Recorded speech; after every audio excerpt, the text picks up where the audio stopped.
Sonora FM 92 Jakarta, News, Traffic and Music. Selamat malam sahabat Sonora. Selasa malam sekarang, ya kita akan ngobrol-ngobrol bersama dengan Oktorina Basusyanti, tentu saja menemani Anda dalam sharing for caring hasil kerjasama Sonora FM 92 Jakarta dan juga Oktotax, ya. Dan hari ini kita membahas tentang bohong. Kamu tukang bohong.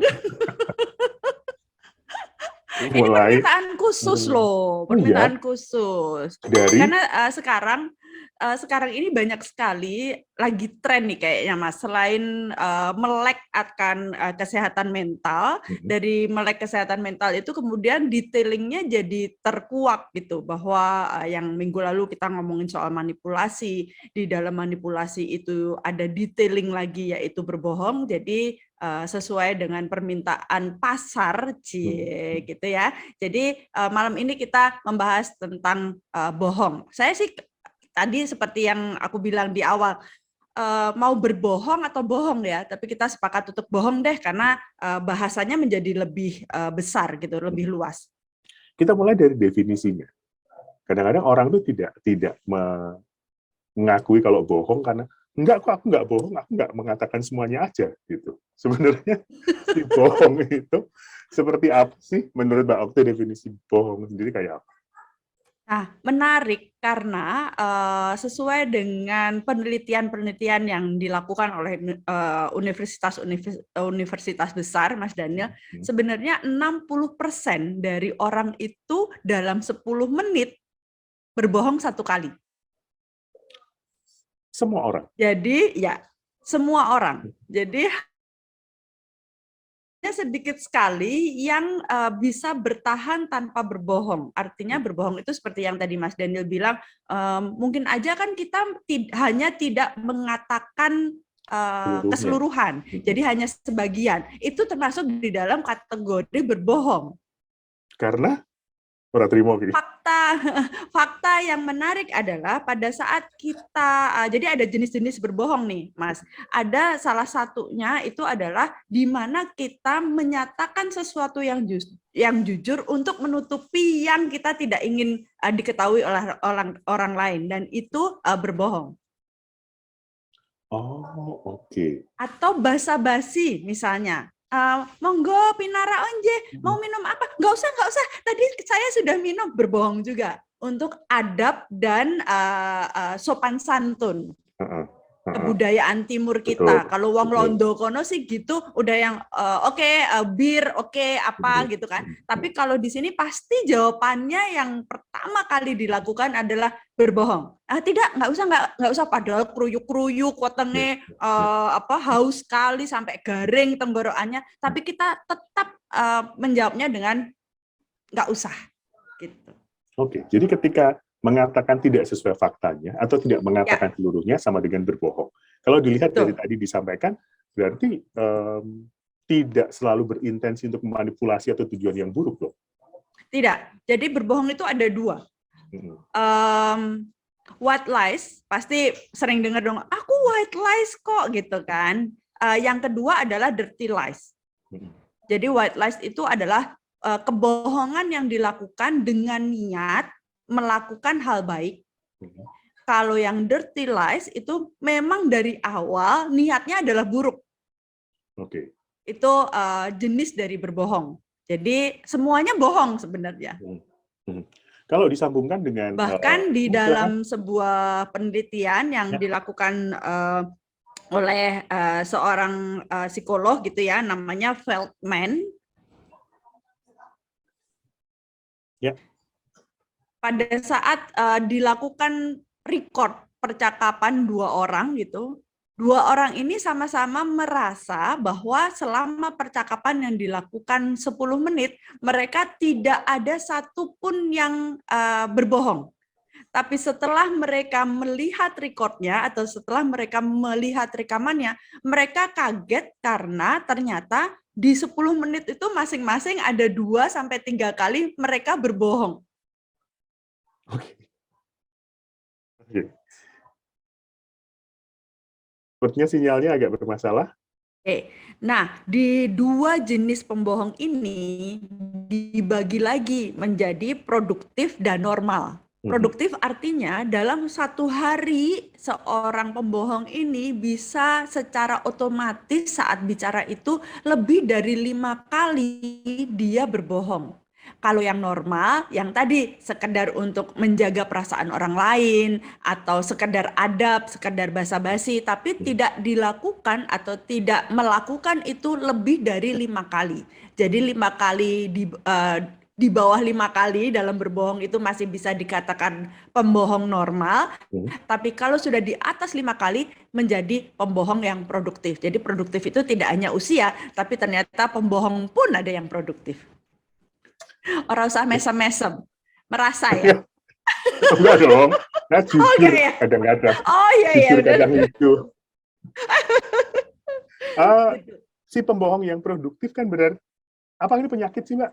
Apakah bisa digolongkan sebagai penyakit?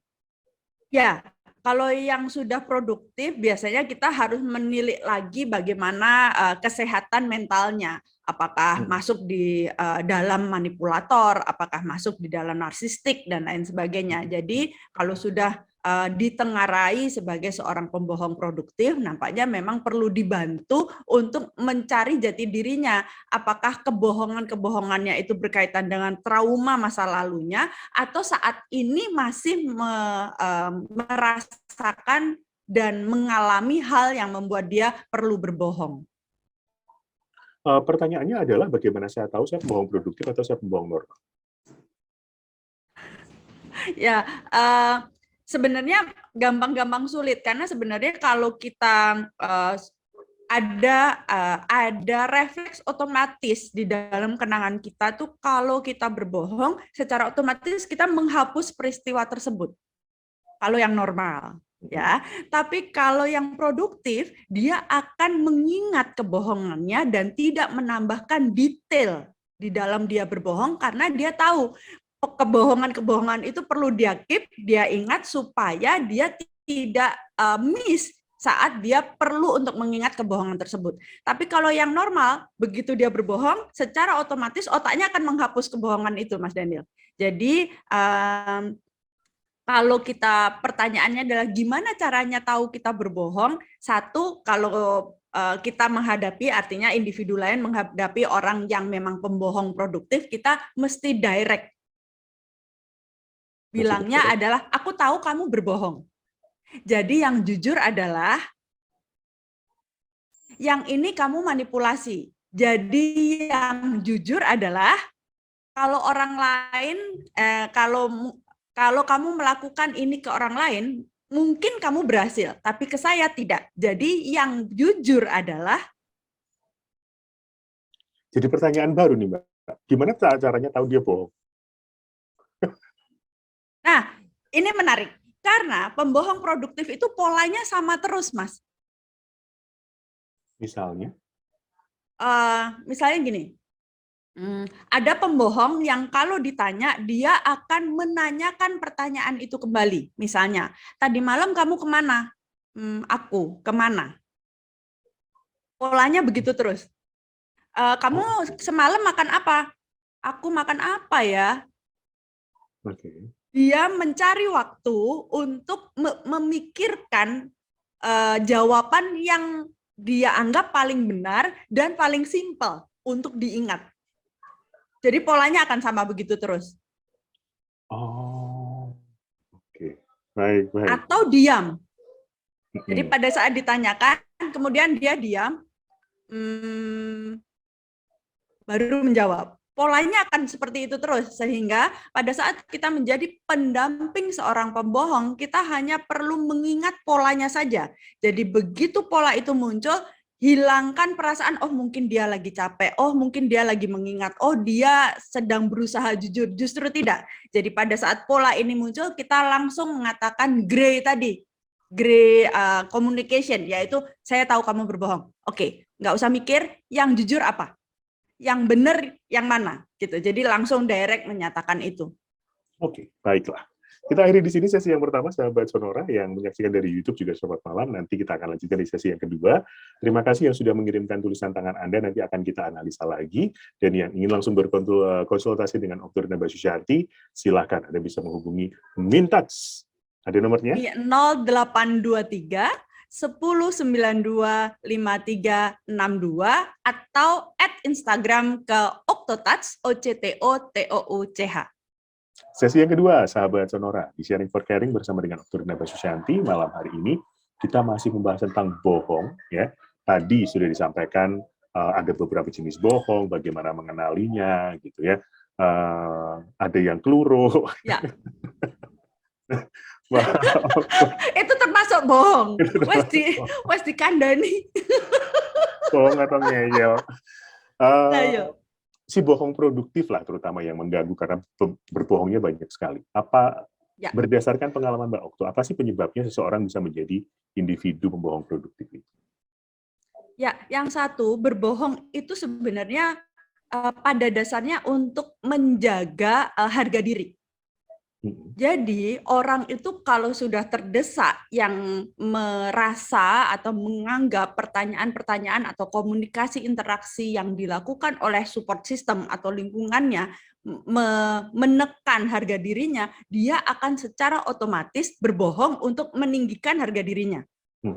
Kemudian yang kedua adalah melindungi privasi yang dimiliki atau secara tidak langsung, direct dan indirect. Indirectnya mungkin privasinya pasangan, mungkin privasinya statusnya, dan lain sebagainya. Jadi seseorang ini bisa jadi otomatis berbohong. Misalnya, masih menikah, tapi karena melindungi status pernikahannya, sehingga dia perlu berbohong pada khalayak ramai bahwa, oh saya ini mesra, foto bersama, di-upload gila-gilaan di media sosial supaya orang tahu bahwa ini baik-baik saja. Padahal kalau secara kacamata body language, grafolo, hipnoterapis, microexpression, kita akan langsung tahu, oke, kamu tidak baik-baik saja.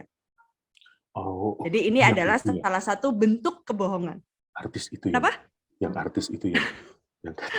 Iya kan? Iya nggak? Kan banyak ya, gini, artis yang nampaknya wow banget gitu, kemudian dia eksplor segala sesuatu yang berkaitan dengan hubungan mesranya, cium, mengatakan sayang, cinta, dan lain-lain, pada akhirnya biasanya nih 90% ya, 80-90%, ujung-ujungnya perceraian. Nah, itu salah satu yang menjadi concern dalam berbohong. Kemudian yang ketiga, bentuk basa-basi lagi gitu ya, bahwa pada saat seseorang berbohong ini diajarkan, ironisnya ini diajarkan oleh orang tua kita, pola asuh, pattern yang kita dapatkan saat kita masih kecil sampai pada saat kita dewasa. Contoh yang sangat simpel, orang tua tanya, tadi sekolah ngerjain apa? Bilang bahasa Indonesia karena matematikanya gurunya tidak masuk misalnya. Seorang ibu atau ayah atau siapapun yang menjadi orang tua otomatis biasanya gini, bohong nggak? Atau malah bilangnya kamu bohong ya. Nah, ini ditangkap oleh si anak menjadi, oh, aku kalau mengatakan itu berbohong, jadi aku seorang pembohong. Pattern ini akan terus bergulir sampai dia dewasa atau sampai dia tua. Bagaimana puzzle itu sudah dipasang sedemikian baik oleh orang tuanya. Di sini saya ingin mengajak para sahabat Sonora untuk sangat berhati-hati dalam penerapan pola asuh.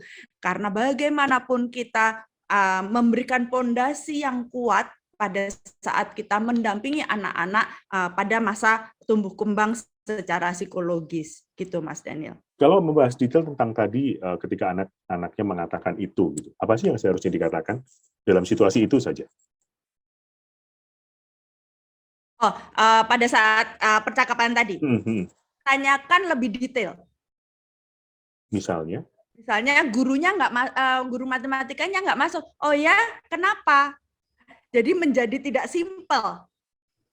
Kalau dia berbohong, dia akan gagap kan menjawabnya. Nah, pada saat itu kemudian orang tua mengarahkan, oh guru matematikanya tadi kemana? Atau kamu tidak ada di dalam kelas waktu pelajaran matematika, tapi tidak bilang bahwa kamu bohong ya. Hmm. Karena gini, anak itu sangat menyerap apa yang dikatakan oleh orang tuanya sebagai sebuah kenangan baik atau buruk. Jadi apapun yang dikatakan orang tua ini akan ditangkap oleh anak sebagai labeling. Jadi kalau Mas Doni bilang kamu jujur ya, dia akan oke, aku harus jujur.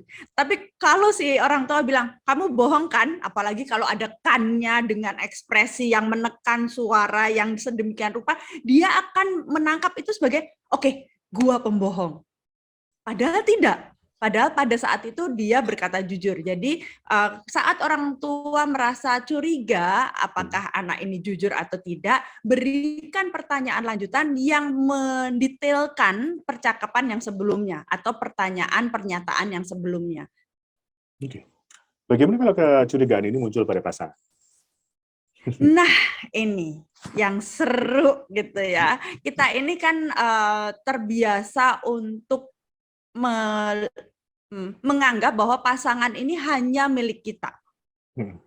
Jadi pada saat pasangan itu membutuhkan privacy, menurut kita itu sudah berlebihan. Dan pasangan menekan sedemikian rupa sehingga si pasangan yang lain ini, si individu yang lain ini sebagai pasangan merasa perlu menutup privacy tersebut, me time-nya itu atau privacy-nya itu. Walaupun sebenarnya secara psikologis ini malah diharuskan mempunyai privacy masing-masing karena masing-masing memang punya dirinya sendiri, jadi tidak harus menjadi pasangannya gitu, Mas Daniel. Nah, ini yang perlu diketahui oleh banyak pihak, terutama perempuan. Biasanya perempuan kan ya yang cemburuan banget gitu, si suaminya ambil handphone aja, jam segini ambil handphone buat apa? Lihat WA siapa? Atau kalau enggak ngintip-ngintip gitu ya. Nah, untuk ini terjadi gitu ya. Padahal kalau kita misalnya merasa perlu tahu, kita boleh menyatakan apa yang kita butuhkan. Misalnya, aku boleh nggak ikut lihat? Jadi tidak ujuk-ujuk ngintip-ngintip gitu. Ya, atau pada saat menyepakati sesuatu, kalau jam makan kita handphonenya ditaruh kamar ya, sehingga kita bisa berkomunikasi lebih intens misalnya. Atau begitu ada istrinya atau suaminya, handphonenya ditutup. Jeng jeng jeng jeng jeng jeng jeng jeng jeng jeng. Begitu ada yang muncul, istrinya hanya noleh tuh gini, cuman temen kok. Padahal lo nggak ditanya. Istrinya nggak nanya apa-apa, suaminya refleks bilang, cuman temen kok. Hah? Temen apa ya? Gitu. Nah, suaminya refleks hal ini yang iya refleks ada gitu ya. Atau menyatakan sesuatu. Misalnya kalau sama temen kan suka gitu ya. Oke, miss you gitu ya. Ini sebenarnya kan kalau zaman sekarang itu sesuatu yang wajar, tidak harus kemudian cinta-cintaan beneran atau miss-missan beneran gitu, tapi kan ini disembunyikan sehingga pasangan merasa tuh berarti ada apa-apa nih gitu karena itu disembunyikan gitu. Tapi kalau ini memang sebuah kebutuhan hanya ekspresi saja, ekspresi tren masa kini, misalnya say kalau ibu-ibu arisan kan gitu kan, hai say, hai Cin gitu. Apakah kemudian si ibu-ibu ini saling mencintai? Enggak, orang di belakangnya juga ngomongin kok gitu loh. Jadi memberikan kesempatan pasangan untuk menjadi dirinya sendiri dan berani untuk mendengar kejujuran pasangan itu jauh lebih baik di dalam kesehatan komunikasi dan interaksi dengan pasangan dibanding kita perlu menjadi polisi untuk mereka berkata jujur. Masih ada dengarkan sharing Forcaring bersama dengan Okturina Basyusyanti dan saya Daniel Wibowo, sahabat Sonora. Sekali lagi ini merupakan kerjasama Sonora FM 92 Jakarta dan juga Oktotats yang punya banyak kegiatan juga untuk Anda ikuti ya. Ada yang paling dekat apa Mbak Okto acaranya? Di tanggal 9 besok kapan ya? Oh, besok hari Rabu pukul 19.30.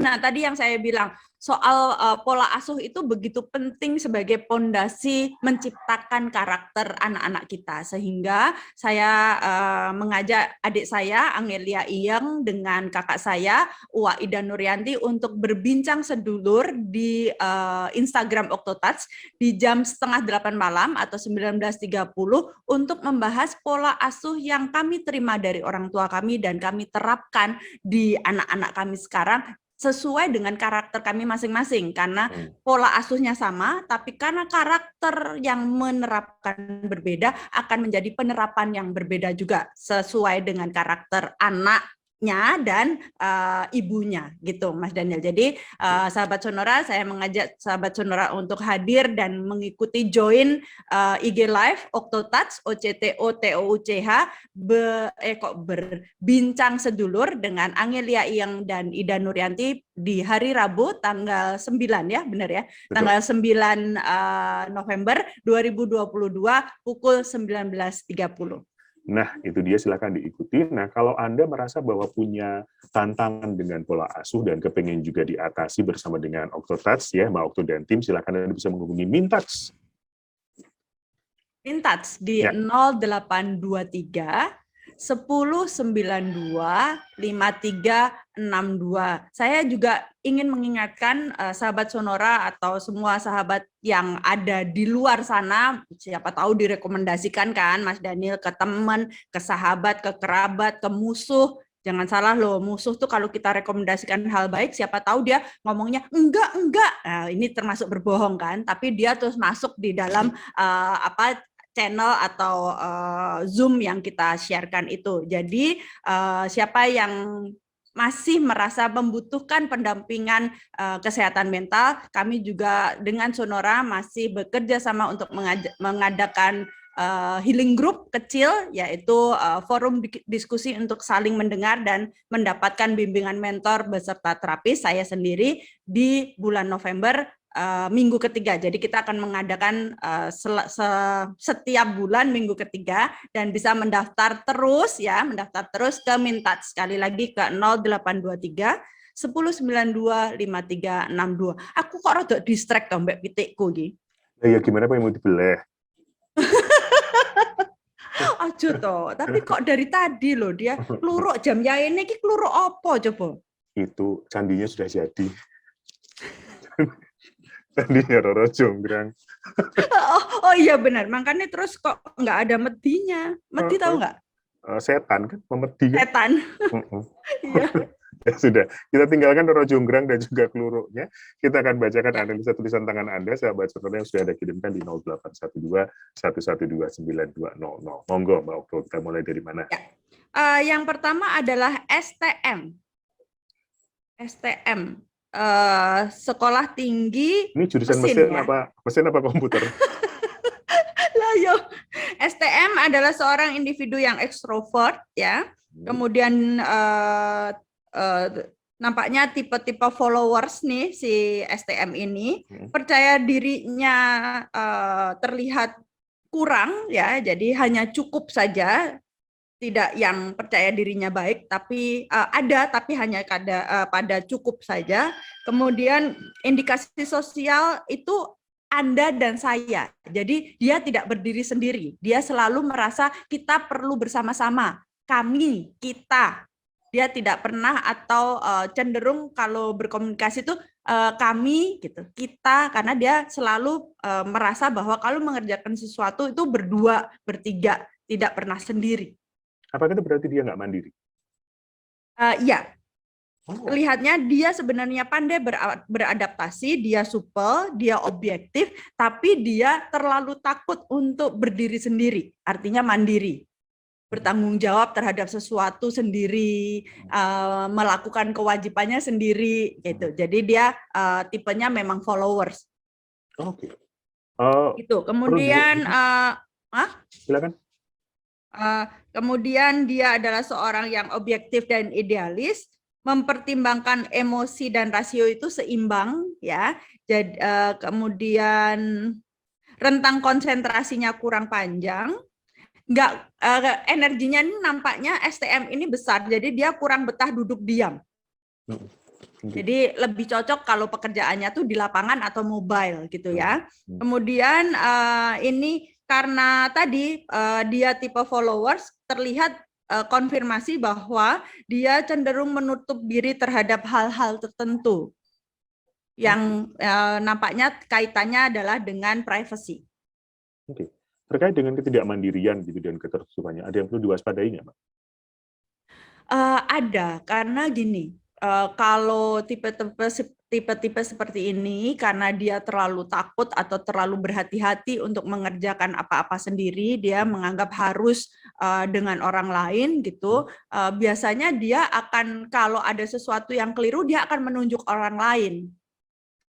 Oh, oke, cari kambing Oh, hitam. orang karena kan ini kelompok, kan ini tim, bukan saya sendiri. Jadi dia cenderung lari dari fakta atau sesuatu yang sebenarnya emang itu kesalahannya dia gitu. Jadi dia cenderung kurang bisa memperbaiki diri karena dia tidak memvalidasi atau mengakui apa yang keliru, apa yang salah. Nah, saya perlu memberikan anjuran pada STM bahwa saya melihat ada internal konflik pada STM ya. Jadi pada STM. Jadi karena ada internal konflik seperti ini, nampaknya perlu diberdayakan lebih tinggi soal supel dan adaptasinya. Jadi supel dan adaptasinya itu lebih dipergunakan untuk kemandirian dan kepercayaan diri yang skalanya ditingkatkan supaya lebih, walaupun followers tapi menjadi inspirasi gitu ya. Bukan hanya followers tapi bisa menjadi inspirasi orang lain gitu, Mas. Cukup satu lagi dari STM kita berpindah ke SMK. AD. Oh, AD. Belum DW. Jangan dong. Jangan ya. Oke, Ade mempunyai percaya diri yang baik. Kemudian, nah ini yang menarik, saya melihat bahwa kepercayaan diri yang baik atas Ade ini didapatkan Ade dengan usaha keras. Pertanyaannya adalah, kenapa kok berusaha keras sekali untuk percaya diri? Saya mengkonfirmasi dengan tulisannya.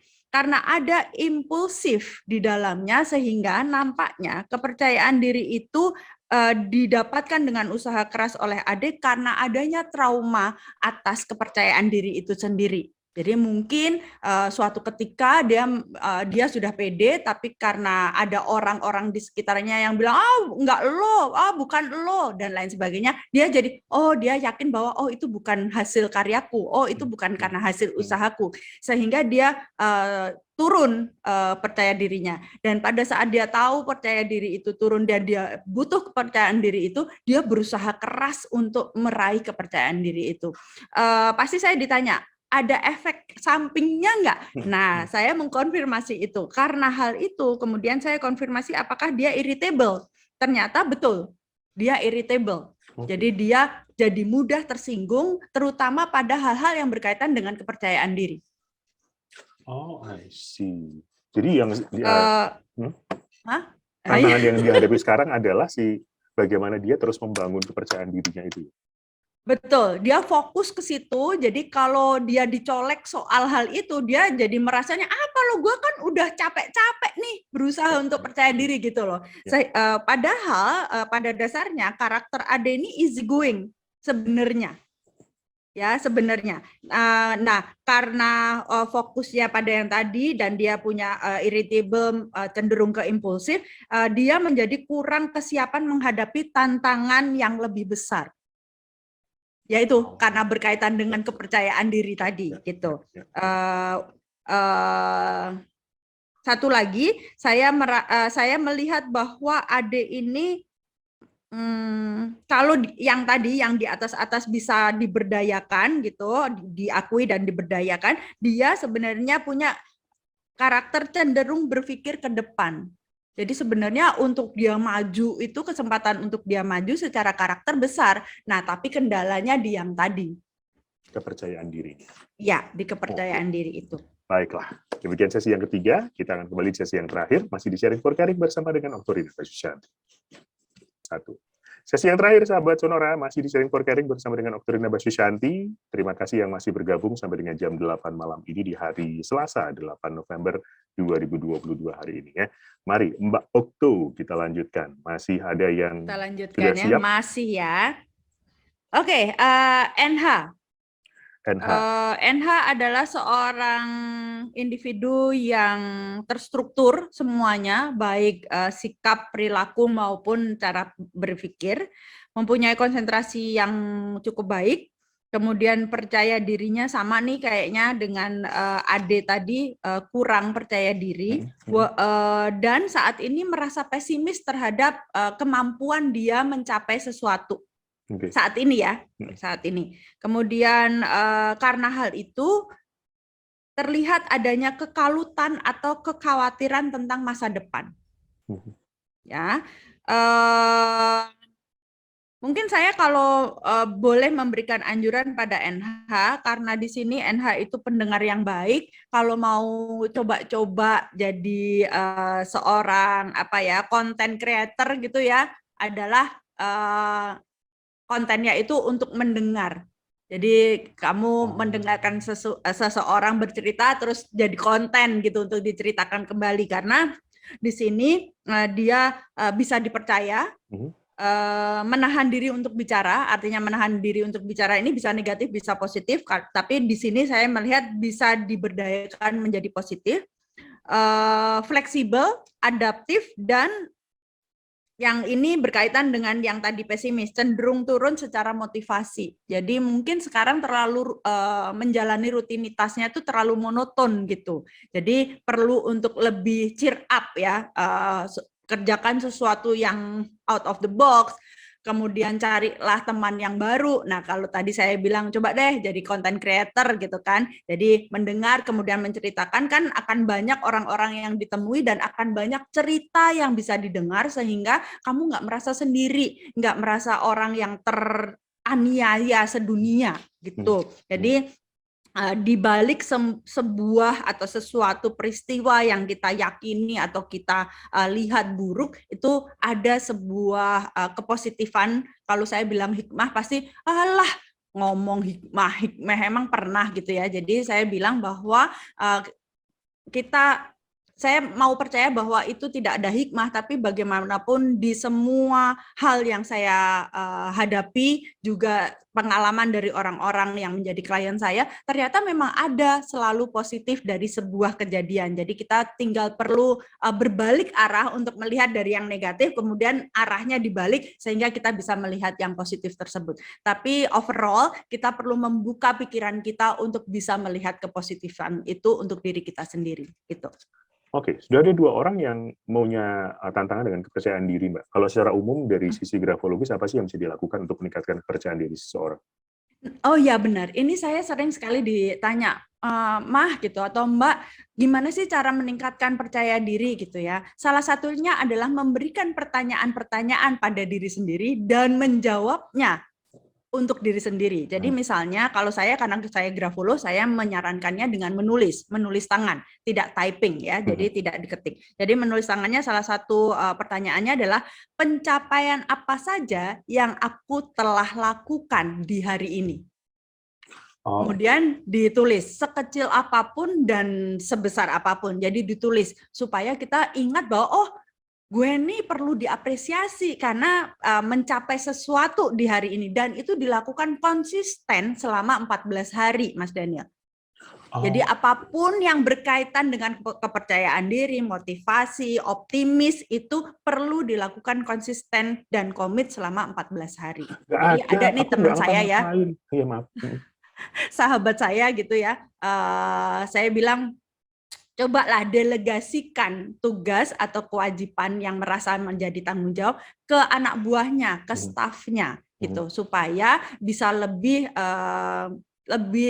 punya skala prioritas dalam hidupnya, baik di kantor maupun di lingkungan keluarga. Nah, jawabannya adalah aku nih nggak pede untuk ngelit. Jadi aku lebih baik pegang sendiri. Nah ini ulo marani gepuk gitu.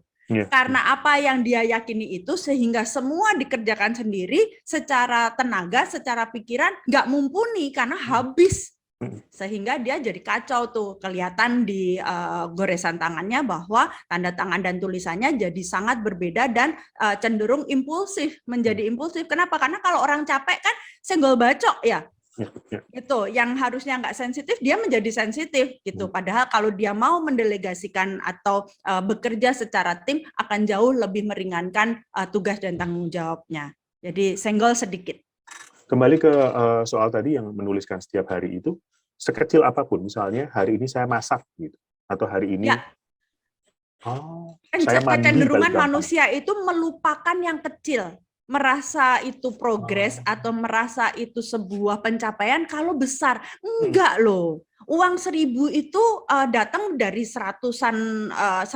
Kalau cuma ada 9, ya nggak jadi 1.000 gitu. Padahal kalau 100-nya berdiri sendiri, kita akan lihatnya uang cuma 100 repes gitu ya, 100 rupiah. Tapi kalau dia dikumpulkan jadi ada 10, 100, uang itu bisa beli banyak hal, bisa permen, bisa air mineral gitu dan lain sebagainya gitu, Mas Daniel.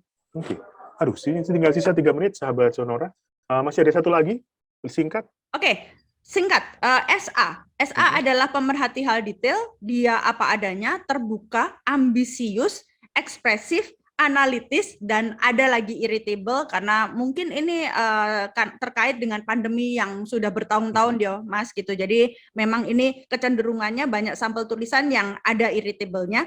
Kemudian dia terbuka terhadap ide baru, dapat dipercaya, kemudian dia cenderung merasa perlu untuk menekan orang lain. Ini mungkin karena ambisiusnya. Oh, I see. Gitu. Ya. Pemimpin yang baik kah? Hah? Pemimpin yang baik kah? Pemimpin yang baik kah? Dia nge-push orang lain kan, siapa tahu pemimpin yang baik, bukan? Ya, jadi dia ini bisa, ini saya lihat lagi gitu ya, dia bisa menyatakan sebuah lead gitu ya, tanpa menyakiti orang lain. Jadi kalau poin ini trait ini benar, artinya dia bisa menjadi pemimpin yang baik. Tentu saja irritable-nya perlu di-adjust ya. Baiklah. Gitu. Baiklah, sudah ada tips tentang percaya diri, beberapa dari Anda juga sudah dibacakan. Kembali ke topik kita hari ini lah tentang bohong. Apa sih yang harus dilakukan ketika kita ketemu seorang yang pembohong, Mbak Uki? Ya, saya ingin mengingatkan lagi bahwa sesuai dengan penelitian University of Portsmouth, pria itu 2 kali lebih baik sebagai seorang pembohong dibanding wanita. Kenapa? Karena pria kalau berbohong itu adalah untuk dirinya sendiri, kalau wanita lebih banyak untuk menyenangkan orang lain. Sehingga saya ingin mengajak semua pria, semua wanita, bukan hanya pria, bukan hanya wanita, jadilah pembohong yang normal saja dan hindari untuk menjadi pembohong yang produktif. Gitu Mas Daniel. Baiklah, terima kasih Mbak Okta, kita ketemu minggu depan. Terima kasih, sampai ketemu. Bye.